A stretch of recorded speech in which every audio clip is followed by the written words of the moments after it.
ఉన్న బంగారాన్ని విడిపించి ఆ రోజు ఆన్లైన్ రేటుకే మేము కొంటాం. Sharma gold company. ఈ కార్యక్రమం అనుకున్న వెంటనే మాకు సుమన్ ఛానల్కి ఒక మెసేజ్ వచ్చిందండి. పర్సనల్గా నాకే వచ్చింది నా వాట్సాప్కి. శారద అనే ఒక ఆవిడ, ఒక స్త్రీ, తన పాపకి జన్యుపరమైన సమస్యలు అలానే గుండె సంబంధిత సమస్యలతో చాలా బాధపడుతున్నాను, ఏదైనా సహాయం చేయించండి అని చెప్పి వాట్సాప్ మెసేజ్ రాగానే వెంటనే మేము మా టీం అంతా మాట్లాడుకొని ఆవిడ నుంచి వచ్చిన ఆ మెసేజే ఈ గోరంత దీపం అనే కార్యక్రమానికి శ్రీకారం చుట్టింది. శారద గారు అలానే ఆవిడ పాప ఈరోజు మనతో పాటు ఉన్నారు. ఒక్కసారి మాట్లాడదాం. అమ్మా నమస్తే. నమస్తే మేడం. పాప పేరేంటమ్మా? పాప పేరు శ్రీష మేడం. పాపకి గుండె సంబంధిత సమస్యలు అలాగే జన్యుపరమైన సమస్యలు ఉన్నాయని చెప్పి మీరు నాకు చెప్పారు. అవును మేడం. సో దీనికి సంబంధించి రిలవెంట్గా మాట్లాడాలి అని చెప్పి మనకి సీనియర్ డాక్టర్ కార్డియాలజిస్ట్ డాక్టర్ మువ్వా శ్రీనివాస్ గారు ఉన్నారు.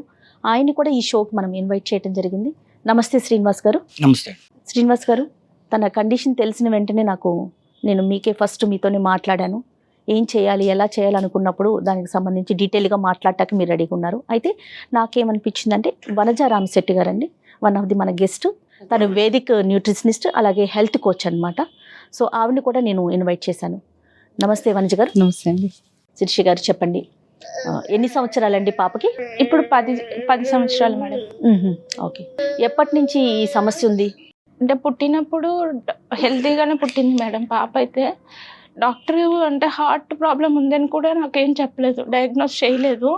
ఏమన్నారంటే వాటర్ కొంచెం తాగిందమ్మా, అందుకనే ఇంక్యుబులేటర్లో పెడతాను నేను పాపని అని 1 వీక్ ఉంచారు మేడం ఇంక్యుబులేటర్లో. 7 days తర్వాత డిశ్చార్జ్ చేశారు మేడం. ఇంటికి వెళ్ళాక పాప ఏంటంటే తనకి ఇంప్యూర్ బ్లడ్ వర్కింగ్ ఉంది, ప్యూర్ బ్లడ్ ఛాంబర్స్ వర్కింగ్ లేదంట.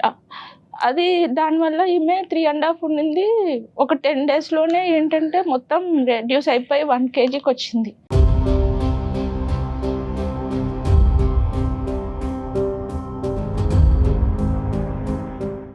అంటే పాలు తీసుకోవడం లేదు, ఏడవడము కంటిన్యూస్గా. ఏంటంటే పల్లెటూరు అమ్మ వాళ్ళది, అక్కడ ఏంటంటే పాపకి ఏంటి ఎలా అవుతుంది ఏంటి అన్నది ఎవరు చెప్పలేదు.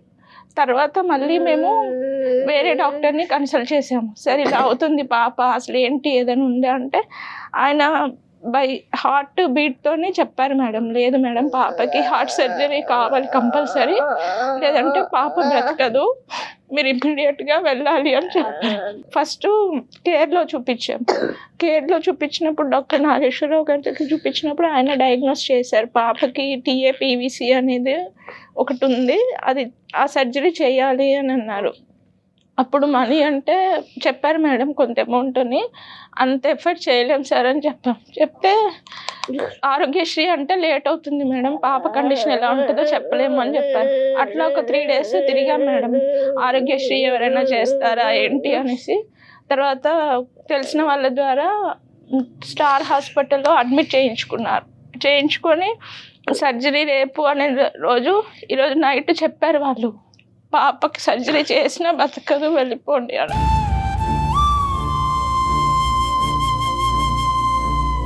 అప్పటికి బ్లడ్ తీస్తుంటే బయటికి తీస్తే క్లాట్ అయిపోతుంది మేడం. అది ఇంకా డిశ్చార్జ్ అయిపోదామని ఏడ్చుకుంటూ ఉన్నాము. ఎర్లీ మార్నింగ్ డాక్టర్ వచ్చి మీరు ఓకే అంటే 50-50 ఛాన్సెస్ చేస్తాం సర్జరీ, అది డిపెండ్స్ ఆన్ ఇంకా అది అని అంటే ఎలా అయినా కానీ అని చేయించాం సర్జరీ. చేయించిన తర్వాత హార్ట్ వైజ్ దేవుడి దయ వల్ల బాగానే ఉంది మేడం, బాగానే ఉంది. కొంచెం గ్రోత్ రావడం స్టార్ట్ అయింది. తర్వాత ఏంటంటే ఇంకా వేరే ఏమీ స్పందించట్లేదు, వినపడడం లేదు, ఏం లేదు. మళ్ళీ డాక్టర్ నితిన్ గారు సుమన్ గారి దగ్గరికి వెళ్ళి చూపించాను. సార్ ఏంటి అంటే కొన్ని రోజుల తర్వాత జెనెటిక్స్ ఏమన్నా చేద్దాము, ఎందుకంటే మేబీ ఆ ఇష్యూ కూడా ఉండొచ్చు అని చెప్పేసి వాళ్ళు జెనెటిక్స్కి రిఫర్ చేశారు. అందులో తేలింది ఏంటంటే తనకి సిండ్రోమ్స్ ఉన్నాయి, ఇమాన్యుయల్ సిండ్రోమ్ అనే ఒక రేర్ డిసీజ్ ఉంది. దానివల్లనే తనకి heart problem, ear loss, kidneys చిన్నగా ఉండడం ఇవన్నీ ఉంటాయి, దానికి మెడిసిన్ లేదు, మీరు బేర్ చేయాలని చెప్పారు. అప్పటికి తనకి 9 months మేడం. అప్పటి నుంచి కొంచెం చేయించుకుంటూ జాబ్ చేస్తున్నాను కాబట్టి స్వీకారూప్కర్లో ఫిజియోథెరపీ స్టార్ట్ చేశాను. తనకు మెడిసిన్ ఏముండదు మేడం. అప్పుడు ఇంకా నెక్ కూడా ఇట్లా లేదు, ఇట్లా పడిపోతుండేది. ఇలా పట్టుకుంటే నెక్ని ఒకరు పట్టుకోవాలి, బేబీని ఒకరు పట్టుకోవాలి, అలా ఉండేది. అప్పుడు అమ్మ నా దగ్గరే ఉండింది, చూసుకుంది, చేయించాను.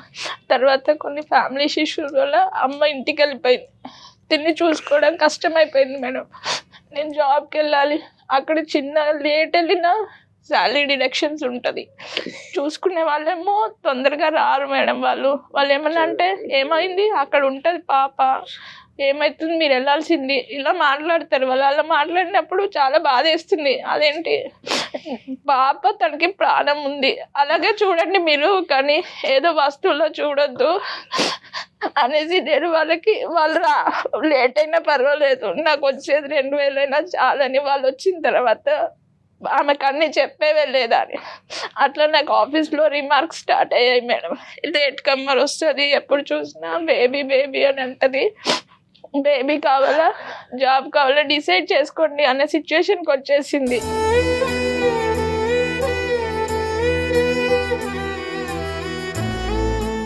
ఈమెను చూసుకుంటూ అయితే ప్రజెంట్గా ఇంట్లోనే ఉంటున్నా, కానీ ఫైనాన్షియల్గా అయితే చాలా ప్రాబ్లం ఉంది. తనకి కావాల్సింది ఫిజియోథెరపీ, అదైతే నేను అసలు చేయించలేకపోతున్నా.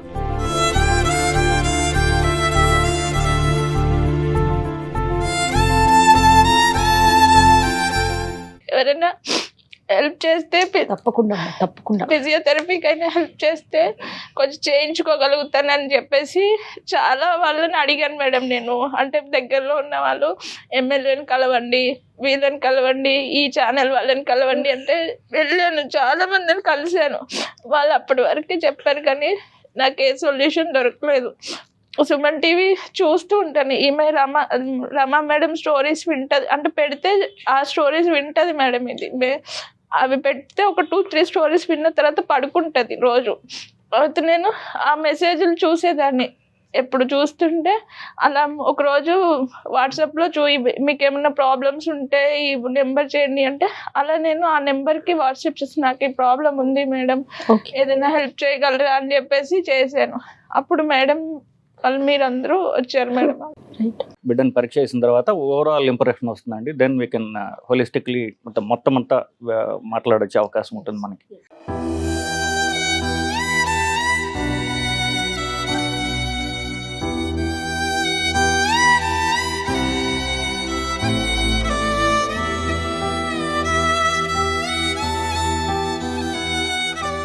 బాడీ గ్రోత్ చూసుకున్నప్పుడు స్కెల్టన్ గ్రోత్ అంత ఇదిగా నార్మల్గా లేదు. తర్వాత అమ్మాయి ఒకటి చెప్పారు, ఒకటి ఏంటంటే హార్ట్ ప్రాబ్లం ఉంది, సిండ్రోమిక్ ప్రాబ్లం ఉందని మాకు చెప్పారని. అంటే అర్థం ఏంటంటే బేసికలీ పుట్టుకతోటి గుండెలో రంధ్రాలు సర్వసాధారణం, చాలా మందికి ఉంటాయి బేసికలీ. కానీ కొంతమందికి ఏంటంటే కొంచెం కాంప్లెక్స్ ప్రాబ్లమ్స్ ఉంటాయి. అది గుండెలో ప్రాబ్లమే కాకుండా మిగతా సిస్టమ్స్లో కూడా, మిగతా అవయవాల్లో కూడా ప్రాబ్లం ఉంటే దాన్ని సిండ్రోమ్ అంటారు అనమాట. అంటే గుండెతో పాటుగా బ్రెయిన్, కిడ్నీ, ఇట్లా రకరకాలవి. ఈఎంఐకి కాంప్లెక్స్ ప్రాబ్లం ఉంది, గుండెలో ప్రాబ్లం ఉంది, బ్రెయిన్లో ప్రాబ్లం ఉంది, కిడ్నీస్ ఉన్నాయి, స్కెలిటల్ డెవలప్మెంట్ అంత లేదు, ఫేస్ డెవలప్మెంట్ అది కూడా సరిగ్గా లేదు. She has multiple problems. So ఈ టీఏపీవీసీ అనేది అంటే అర్థం ఏంటంటే పుట్టిన ఇమీడియట్గా వాళ్ళకి ఆక్సిజన్ సాచురేషన్ తగ్గిపోయి ఉంటుంది వాళ్ళకి. సో ఏంటంటే అమ్మాయి ఆల్మోస్ట్ చెప్పారు కరెక్ట్గా. సో ఏంటంటే లెఫ్ట్ సైడ్ అంటే ప్యూరిఫైడ్ బ్లడ్ లంగ్స్ నుంచి ఏదైతే వస్తుందో అది గుండెకి సప్లై కాదనమాట అది. సో దాని మధ్యలో బ్లాక్ ఉండటం వల్ల ప్యూరిఫైడ్ బ్లడ్ పోయి ఇంప్యూర్ బ్లడ్తో కలిసిపోయి అనాక్సినేటెడ్ అంటే ఇంప్యూర్ బ్లడ్ బ్రెయిన్కి అందుతూ ఉంటుంది. మామూలుగా ఇదేంటంటే యాజ్ ఎర్లీ యాజ్ పాసిబుల్ మనం సర్జరీ చేయాలి దానికి. యూజువల్గా హైదరాబాద్లో అంటే కొంచెం డాక్టర్లు టెక్నికల్ ఇది అందుబాటులో ఉన్న టైంలో ఇనీషియల్ 1 to 2 డేస్లోనే డయాగ్నోస్ చేసి ఎంత త్వరగా మనం ఆపరేషన్ చేయగలిగితే అంత త్వరగా ఆపరేషన్ చేయాలి ఈ పర్టికులర్ ప్రాబ్లం. ఎందువల్ల బ్రెయిన్కి అంతే బ్లడ్ ఇంప్యూర్ బ్లడ్ వెళ్తుంటుంది కాబట్టి సో డెవలప్మెంట్ కూడా లేట్ అవుతుంటుంది. అంటే ఇక్కడ తను హార్ట్ కంప్లైంట్ ఉండటం ప్లస్ మీరు అన్నట్లుగా జన్యుపరమైన ఇలాంటి లోపాలు ఉండటం వల్ల అంటే డయాగ్నోస్ చేయటం లేట్ అయిందంటారా? సో యూజువల్లీ బర్త్కి 1-2 డేస్లోనే ఆపరేట్ చేసేసేయాలండి. అమ్మాయి బయట డెలివరీ అవడం, అక్కడి నుంచి పీడియాట్రిషియన్ ఇక్కడ పంపడం, ఇక్కడి నుంచి అట్లా తిరగడం వల్ల 13వ రోజు ఆపరేషన్ జరిగినట్టుగా చెప్తున్నారు. అవునవును. సో ఈ 13 రోజులు కొంత బ్రెయిన్కి డ్యామేజ్ జరుగుతూ ఉంటుంది బేసికలీ డెవలప్మెంట్కి సరిగ్గా ఉండక. ప్లస్ ఆల్రెడీ బ్రెయిన్లో కొంచెం ప్రాబ్లం ఉన్నట్టుగా ఉంది. సో ఫస్ట్ హార్ట్ ప్రాబ్లం వరకు చేస్తే ఈ టీఏపీవీసీ అనేది సర్జరీ చేస్తే కంప్లీట్లీ కరెక్టబుల్. వన్స్ 13వ రోజు ఆపరేషన్ చేయంగానే హార్ట్ ప్రాబ్లం వరకు పూర్తి కరెక్ట్ అయిపోతుంది. అదే చెప్తున్నా తను. కానీ మనకంటే మిగతా ప్రాబ్లమ్స్ ఉండడం వల్ల బేసిక్ ప్రాబ్లం వచ్చింది. సో హార్ట్ ప్రాబ్లంతో కాకుండా మెదడు కూడా సరిగ్గా డెవలప్ కాకపోవడం, ఈ 13 రోజులు దానికి సరైన బ్లడ్ అందకపోవడం, సో స్కెలిటల్ డిఫార్మిటీస్ ఉంటాయి. అంటే కళ్ళు, ముఖము ఇవి సరిగ్గా డెవలప్ కావు, కిడ్నీలు, ఇవి ఒక సిండ్రోమ్ చెప్తున్న అమ్మాయి పేరు. సో ఇవన్నీ ఏంటంటే హార్ట్తో భాగంగా మిగతా ఉన్నట్టు లెక్క. సో స్కెలిటల్ డిఫార్మిటీస్ కూడా నాకు చెయ్యి కానివ్వండి, తల కానివ్వండి, ఇవన్నీ కూడా అంత స్ట్రాంగ్గా లేవు, మజిల్స్ స్ట్రాంగ్గా లేవు. గుండె వరకు కరెక్టెడే కానీ సో మనకి కిడ్నీలు, ముఖ్యంగా పాపలో major problem is the brain non development. So గుండె ఇప్పుడు మనం అనుకున్నట్టుగా గుండె ప్రాబ్లం ఉంటే ఎంతైనా కరెక్ట్ చేసేస్తారు, అంటే టెక్నాలజీ బాగుంది కాబట్టి. కిడ్నీ ప్రాబ్లం అంటే కొంత కరెక్ట్ చేసుకోవచ్చు. బ్రెయిన్తో ఎస్పెషల్లీ డెవలప్మెంటల్ ప్రాబ్లం వచ్చినప్పుడు మనం వైద్యంగా కానీ సర్జరీ కానీ చేయడం అంటూ ఏం ఉండదండి. అది భరించలేని కష్టం. ఎందుకంటే జీవితాంతం ఇంకా మనం ఎవరో ఒకరు ఇక చూసుకుంటూ ఉండాల్సింది తప్ప వేరే మార్గం లేదు. అంటే మనం నార్మల్గానే మన పిల్లలకి ఒక 1 వీక్ బాగోకపోతేనే ఎంత ఆలోచిస్తాం ఎటైనా వెళ్ళాలి అన్నా. She's been from last 11 years she's going through this. అవునండి. అండ్ అదొక మేజర్ ఇదన్నమాట. అంటే ఆవిడ ఇక్కడికి వచ్చినప్పటి నుంచి ఎంత హోల్డ్ చేసుకున్నారో ఆవిడ బాధని, ఆ దుఃఖాన్ని చూస్తుంటే, ఒకటి I think she needs people who can hear her problem. ఒకటి ఆవిడ ప్రాబ్లమ్ని వినే వాళ్ళు కావాలి, వింటూ హెల్పింగ్ హ్యాండ్స్ కూడా. అంటే హెల్పింగ్ హ్యాండ్స్ తోనే కంప్లీట్ కాకపోయినా అవ్వదు. మేజర్ సపోర్ట్ కదా వనజ గారు. ఎగ్జాక్ట్లీ. చదువుకున్నారు, well educated, she can give her best when she works. కానీ అక్కడ ఆవిడ ఇవ్వలేకపోయారు బికాస్ ఆఫ్ దిస్ వన్. ఏం ఆలోచించారంటే ఒక మెయిడ్ ని పెట్టి చూపించుకునే బదులు అదేదో నేనే ఉద్యోగానికి వెళ్లకుండా ఉంటే సరిపోతుంది కదా. అక్కడ చేయలేని పరిస్థితి కదా. ఆ మెయిడ్ ఉన్నప్పుడు కూడా ఈ పాప మాట్లాడలేదు, వినలేదు, ఏం చెప్పలేదు. ఆ మెయిడ్ పేరెంట్స్ అబ్సెన్స్ లో ఎలా చూసుకున్నారు అన్నది nobody can be a mother అండి. అంతే అండి. ఎవరన్నా మనం ఎంత లక్షలు ఇచ్చినా అమ్మ చూపించే ప్రేమ, మెయిడ్ చూపించే ప్రేమకి చాలా వ్యత్యాసం ఉన్నది. పాపకి పూర్తిగా ఈ వినపడే శక్తి 0 అవ్వడం వల్ల మాటలు డెవలప్ కాకపోవడం, ఈ 2 లేకపోవడం వల్ల డెవలప్మెంట్ తల్లిని చూపుతో మాత్రమే డగ్నే చేయగలదు. ఆ టచ్ తెలుస్తుందా డాక్టర్ గారు? స్పర్శ అనేది ఉంటుంది కదా, టచ్ తెలుస్తుంది తప్ప. సో వీళ్ళ తల్లి చెప్పడం ఏంటంటే తల్లిని తప్ప ఇంకా ఏ మనిషిని గుర్తుపట్టలేదు, చూపు కొంచెం ఉంటుంది అనమాట. సో ఇవి అంటే ఒకదాని తర్వాత ప్రాబ్లమ్స్ పాప నిజంగా it's a very very difficult situation తల్లికి. నిజంగా ఒక డాక్టర్ని అయి ఉండి రోజుకి ఇంతమందిని చూసినా కూడా పాపం ఈ తల్లిని చూసి మనం కన్నీళ్ళు కార్చాల్సింది. ఇలాంటి పిల్లలు ఉన్నారు మేడం, కానీ మాట్లాడతారు కొంతమంది నడుస్తారు. ఈమె 2 చెయ్యదు కదా మేడం. అట్లీస్ట్ మాటలు లేకపోయినా నడిచినా కానీ నాకు కొంచెం అన్న బాగుంటుంది. మెడికల్ పరంగా మనం ఏమన్నా ముందుకు తీసుకెళ్ళగలుగుతాం అంటే కొంతవరకైనా తనకి రిలీఫ్ అవ్వడానికి ఏదన్నా చేయగలుగుతామా? ఫిజియోథెరపీ ఉంటుంది కానీ ఫిజియోథెరపీ అంటే కొంచెమైనా మజిల్ బలం ఉంటే మనం దాన్ని ఇంప్రూవ్ చేయగలం. Okay. So there is a limited role for physiotherapy. ఎక్కువ స్కూల్లో పెట్టి ఆ డెఫ్ వాళ్ళకి ఎలా ట్రైనింగ్ ఇస్తామో చూపు కొంత ఉంది కాబట్టి అట్లా మనం కొంతవరకు ప్రయత్నించవచ్చు. We have to support the mother. Baby కంటే కూడా ఎక్కువ మనం బేబీని చూసుకోవడానికి మదర్ని సపోర్ట్ చేసినట్లయితే తను she can give a better care. Mental గా తను స్ట్రాంగ్ గా ఉండటానికి మనమంతా కూడా అంతే సపోర్ట్ చేయగలిగితే, స్పందించే వాళ్ళు ఎవరైనా ముందుకు రాగలిగితే, ముఖ్యంగా వాళ్ళ మదర్ కి కనుక మనం సపోర్ట్ చేయగలిగితే అది ఆ పాపకి చేయూతనిస్తుంది. అంతే కదండి. ఈ సపోర్ట్ ఏంటంటే ఇప్పుడు ఆవిడ అన్ని స్ట్రగుల్సే ఉన్నాయి. She is 100% full of struggles. అందులో ఆవిడ బాధని ఎవ్వరం తీర్చలేం మనం. At least some help like monetary help కానీ, ఆ పాపకి కావాల్సిన ఏదైనా ఎక్విప్మెంట్ లైక్ వీల్ చైర్స్ ఇలాంటివి ఏమన్నా ఎవరైనా స్పాన్సర్ చేసి ఉంటే కనుక ఆ 2% బాధ కొంచెం స్మైల్ చూడొచ్చు. సంతోషం అనే ఒక మూమెంట్ వచ్చినా కూడా దాన్ని తను ఎక్స్ప్రెస్ చేసుకోలేదు, దాన్ని ఆనందించలేకపోతుంది.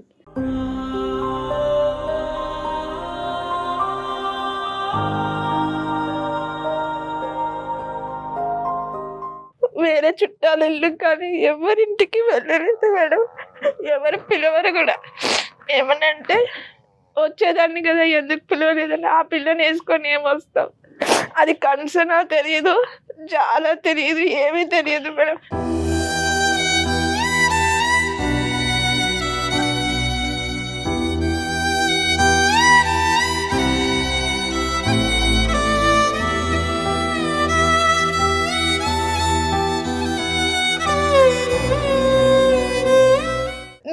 ఇంకా ఒకరోజు భరించలేకపోయి ఒక్కదాన్నే ఈ పాపని తీసుకొని షిరిడి వెళ్ళాను. ఏదైతే అది అయింది, దేవుడే చూసుకుంటాడు. నేను ఎన్ని రోజులు అని ఇంట్లో ఉండాలి, నేను వెళ్తాను అని ఒక్కదాన్నే వెళ్ళాను మేడం. అది ఎలా వెళ్ళానో కూడా నాకు తెలియదు, కానీ దేవుడి దయ వల్ల బయట వాళ్ళు చాలా హెల్ప్ చేసి మళ్ళీ నన్ను ట్రైన్ ఎక్కించారు. మాకు మీరు ఎంత సఫర్ అవుతున్నారో అది మాత్రం చాలా వీ కెన్ రిలేట్.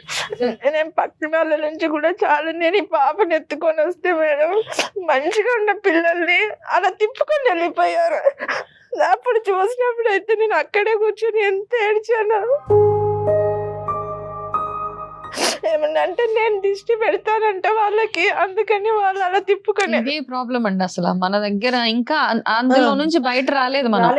ఇంత చదువుకొని ఇంత అడ్వాన్స్మెంట్స్ ఇన్ని ఉన్నా గానీ ఈ సిల్లీ థింగ్స్ ఏవైతే ఉంటాయో, దిష్టి తగులుతుంది, లేకపోతే ఇవి చూస్తే ఇంకో పిల్లలకి జ్వరం వచ్చింది, ఇలాంటివన్నీ ఎత్తుకోలేదు మేడం. వేరే పిల్లలు నేను ఎత్తుకోని, వాళ్ళు ఇచ్చిన నేను ఎత్తుకోను మేడం, ఎవరు ఎత్తుకోలేదు. మీరు 11 years నుంచి చూస్తున్నారు, సఫర్ అవుతున్నారు. ఇవన్నీ మీ తర్వాత మీ పాపని మీలాగా చూసుకునే వాళ్ళు ఎవరున్నారు? ఎవరు లేరు మేడం, నేనే చూసుకోవాలి.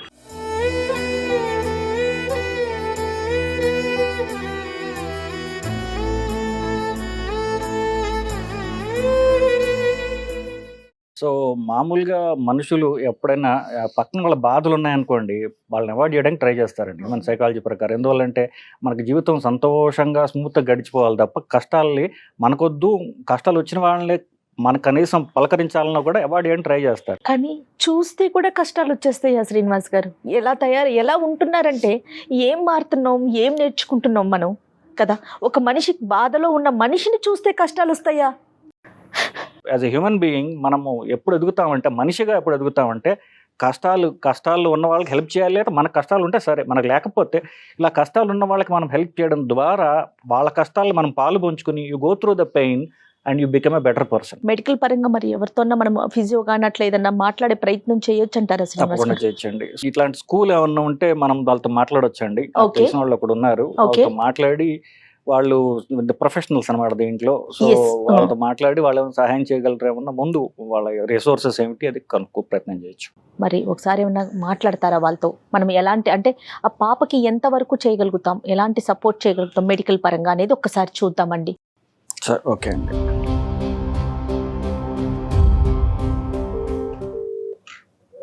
Hello hello sir. అమ్మ, నేను డాక్టర్ శ్రీనివాస్, ఇందాక మీతో మాట్లాడాను కదా తల్లి. అవును సార్, అవును సార్. సో ఒక్కసారి పాప తల్లికి ఇస్తానమ్మా. మీరు ఏమన్నా క్వశ్చన్లు అడగదలుచుకుంటే అడగండి. మీరు సుమన్ టీవీ ప్రోగ్రాంలో లైవ్లో ఉన్నారమ్మా. పాప వయసు 11 ఏళ్ళు తల్లి, పూర్తిగా ఆల్మోస్ట్ లైక్ 90% డెఫ్ అనమాట, డిలేడ్ మైల్ స్టోన్స్. పాప తల్లికి ఇస్తున్నానమ్మా, ఒక్కసారి మాట్లాడండి.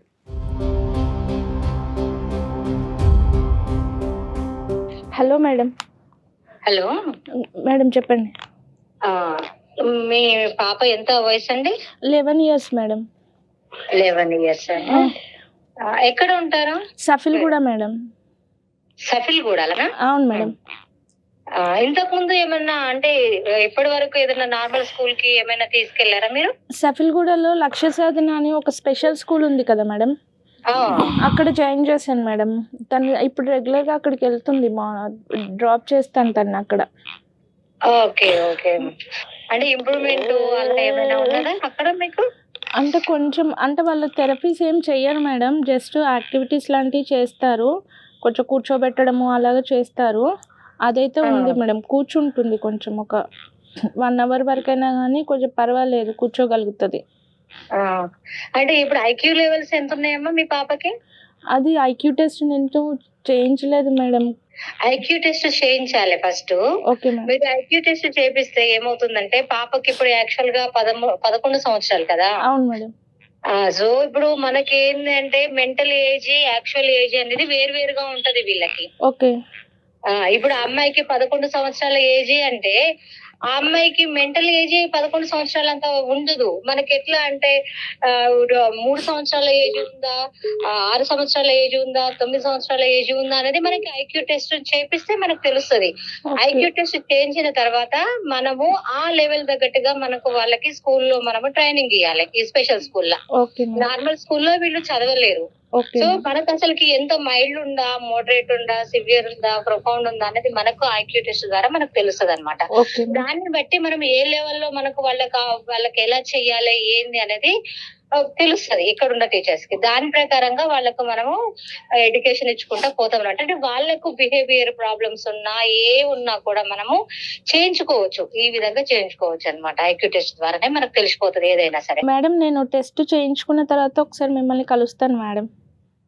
కలవండి అమ్మా, నన్ను కలవండి. Okay madam. అది అభయప్రద స్కూల్ నాచారంలో ఉన్నది. Okay madam. Okay okay. Srinivas గారు, సో అభయప్రద స్కూల్ నాచారంలో అంతే కదండి.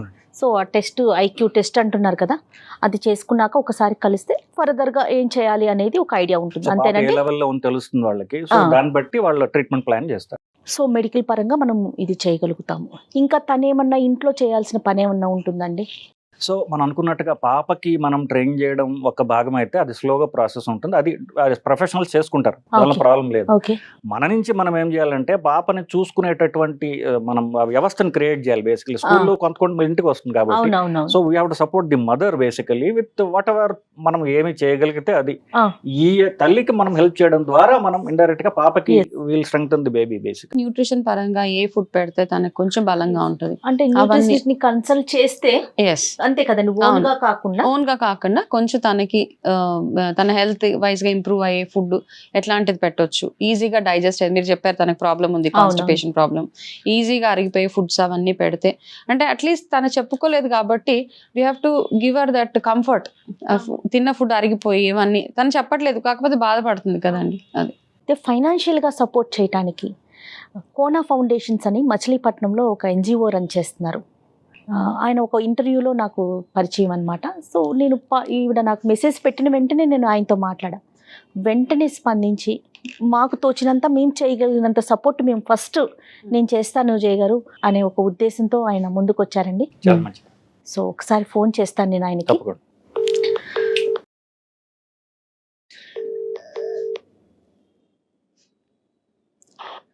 హలో, నమస్తే మేడం. నమస్తే అండి నాగార్జున గారు. నమస్తే అండి, బాగున్నానండి. అది ఒక పాప విషయం నేను మీతో డిస్కస్ చేశాను కదండి, ఒక వీడియో కూడా పంపించాను. ఎస్, ఈరోజు నాతో పాటు స్టూడియోలో ఉన్నారండి పాప, వాళ్ళ మదర్, కార్డియాలజిస్ట్ డాక్టర్ మువ్వా శ్రీనివాస్ గారు, అలానే హెల్త్ కోచ్ వనజ రామశెట్టి గారు. మేమంతా కూడా స్టూడియోలో ఉన్నాము. మీ గురించి నేను బ్రీఫ్గా చెప్పాను, వెంటనే మీరు స్పందించారని చాలా ఆనందం అనిపించింది మా అందరికీ కూడా. పాప కండిషన్ అంటే మనం చేసే సపోర్టు అది చిన్నదే అయి ఉండొచ్చు, కానీ ఫైనాన్షియల్గా తను స్ట్రాంగ్గా ఉండటానికి, పాపను చూసుకోవటానికి చాలా అవసరం అండి అది. ఒక్కసారి వాళ్ళ మదర్తో మీరు ఏమైనా మాట్లాడతారా? మాట్లాడతాను మేడం. ఎస్, నా పక్కనే ఉన్నారు, మాట్లాడండి. నమస్తే సార్. చెప్పండి అమ్మా, ఎలా ఉందమ్మా పాపకి? అంటే తనకైతే తను ఏం చెప్పలేదు సార్, నడవలేదు, అన్ని నేనే చూసుకోవాలి. నేను జాబ్కి వెళ్ళడం అనేది అసలు వెళ్తే తను చూసుకోవడం అనేది సమస్య సార్, అందుకని నేను జాబ్ మానేశాను. చూసాను. ఎక్కడమ్మా మీరు ఉండేది? సఫిల్ కూడా సార్.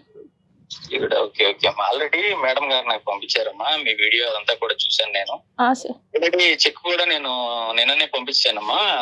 ఆ సుమన్ టీవీ వారికి అక్కడికి పోస్ట్ వస్తుంది, మేడం గారు మీకు అందజేస్తారమ్మా. అది కాకుండా మీకు ఫ్యూచర్ లో కూడా ఇంకేదన్నా కావాలన్నా గానీ నేను చేసి పెట్టడానికి రెడీగా ఉన్నానమ్మా. అది కాకుండా మా స్నేహితులతో కూడా నేను ఈ వీడియో పంపించాను, వాళ్ళు కూడా రెస్పాండ్ అయ్యారు. త్వరలో మళ్ళీ సుమన్ టీవీ వారి ద్వారానే మళ్ళీ మిమ్మల్ని కలుస్తానమ్మా నేను. Thank you sir. అలాగేనమ్మా. అది కాకుండా మీరు ఫైనాన్షియల్ గా కూడా అదే ఇబ్బంది పడుతున్నారని చెప్పండి, అది జాబ్ పోయిందని చెప్పని అది కూడా చూసానమ్మా. అది కూడా ఏదో ఒకటి ప్లాన్ చేద్దామమ్మా, త్వరలోనే ప్లాన్ చేద్దాం. సార్, నాకు ఏదన్నా ఇంట్లో పాపను చూసుకుంటూ ఇంట్లో చేసుకునేది ఏదన్నా ఉంటే నేను అలా చేసుకుంటూ పాపను చూసుకుంటాను. తప్పకుండా అమ్మా, తప్పకుండా మేమందరం తోడుంటామమ్మా, నీకు ఇబ్బంది ఏం లేదు. అది కాకుండా సుమన్ టీవీ వారి దగ్గరికి వచ్చావు, జయ గారు నాకు మొత్తం అన్ని చెప్పారు, ఇబ్బంది లేదు. మీరు మేడం గారితో టచ్ లో ఉండండి, ఇబ్బంది ఏం లేదు. నేను మీకు ఏది కావాలన్నా కానీ నేను సహకరిస్తానమ్మా. ఆల్రెడీ చెక్ పంపించానమ్మా, చెక్ మీకు అందజేస్తారమ్మా. Okay sir, thank you sir, thank you so much sir. Okay అమ్మా. ఓకే నాగార్జున గారు, చాలా సంతోషం అండి, చాలా హ్యాపీగా అనిపిస్తుంది మా అందరికీ కూడా. రియల్లీ గ్రేట్ అండి, రియల్లీ గ్రేట్. జస్ట్ నేను పంపించిన ఒక్క వీడియో, మా సుమన్ టీవీ రిఫరెన్స్ తో పంపించిన ఒక్క వీడియోకి మీరు స్పందించారు, ఫర్దర్ గా కూడా హెల్ప్ చేస్తానంటున్నారు. మీరంతా హ్యాపీగా ఉండాలి, తప్పకుండా. ఫైనాన్షియల్ గా సెట్ అయ్యేలా ఏదో ఒకటి మనమే ప్లాన్ చేద్దాం మేడం. తప్పకుండా అండి, తప్పకుండా. ఐడియా ఉందా నాకు చెప్పండి మేడం. దాని విధంగా కూడా ముందుకెళ్ళి తనకి ఏ విధంగా కనుక డైలీ రొటేషన్ అయ్యేలాగా మనం ప్లాన్ చేద్దాం మేడం. మీరు హైదరాబాద్ వచ్చినప్పుడు ఒకసారి చెప్తే ఒక్కసారి నేను తనతో డైరెక్ట్ గా మాట్లాడే అవకాశం కూడా చూద్దామండి.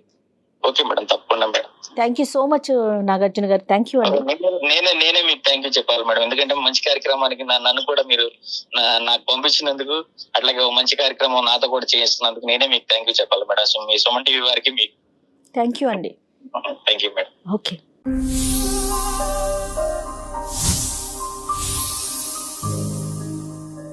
అత్యంత కఠినమైన పరిస్థితులను ఎదుర్కొంటూ దిక్కుతోచని స్థితిలో సహాయం కోసం ఎదురుచూస్తున్నారా? అయితే గోరొంత దీపం మీకు కొండంత వెలుగునిస్తుంది. మీ సమస్యని స్క్రీన్పై కనిపిస్తున్న నెంబర్కి వీడియో రూపంలో వాట్సాప్ చేయండి. డాక్టర్ గారికి పంపించిన మెసేజ్ ఆ వీడియోనే ఆయనకు కూడా ఫార్వర్డ్ చేశానండి. సో వెంటనే స్పందించి నా వాట్సాప్లో చెక్ కూడా పెట్టేశారు, నాకు ఫోటో చేశారనమాట. దాతలకి వాళ్ళకి పరిచయం చేయడమే మీరు చేసేది. ఎస్, ఈ గోరంత దీపమే కొండంత వెలుగు అవ్వాలి అనే ఒక చిన్న కోరిక అంతే. గ్రేట్ థింగ్ అండి, మీకు ఆ థాట్ రావడము, ఇలాగా హెల్ప్ చేద్దామని ఒక థాట్. నా ఫోన్కి ఆయన అమౌంట్ చెక్ రూపంలో పంపించి ఫోటో పెట్టారండి. సో మనకి పోస్ట్లో పంపిస్తానన్నారు. ఆయన మనతో మాట్లాడినప్పుడు ఫిగర్ చెప్పలేదు కదా, అవును, ఒక 50,000 తన వంతుగా 50,000 రూపాయలని ఈ అమ్మాయికి ఆర్థిక సాయం కింద, అంటే ఒక చిన్న హెల్ప్ అంతే అనే భావిస్తున్నారు ఆయన.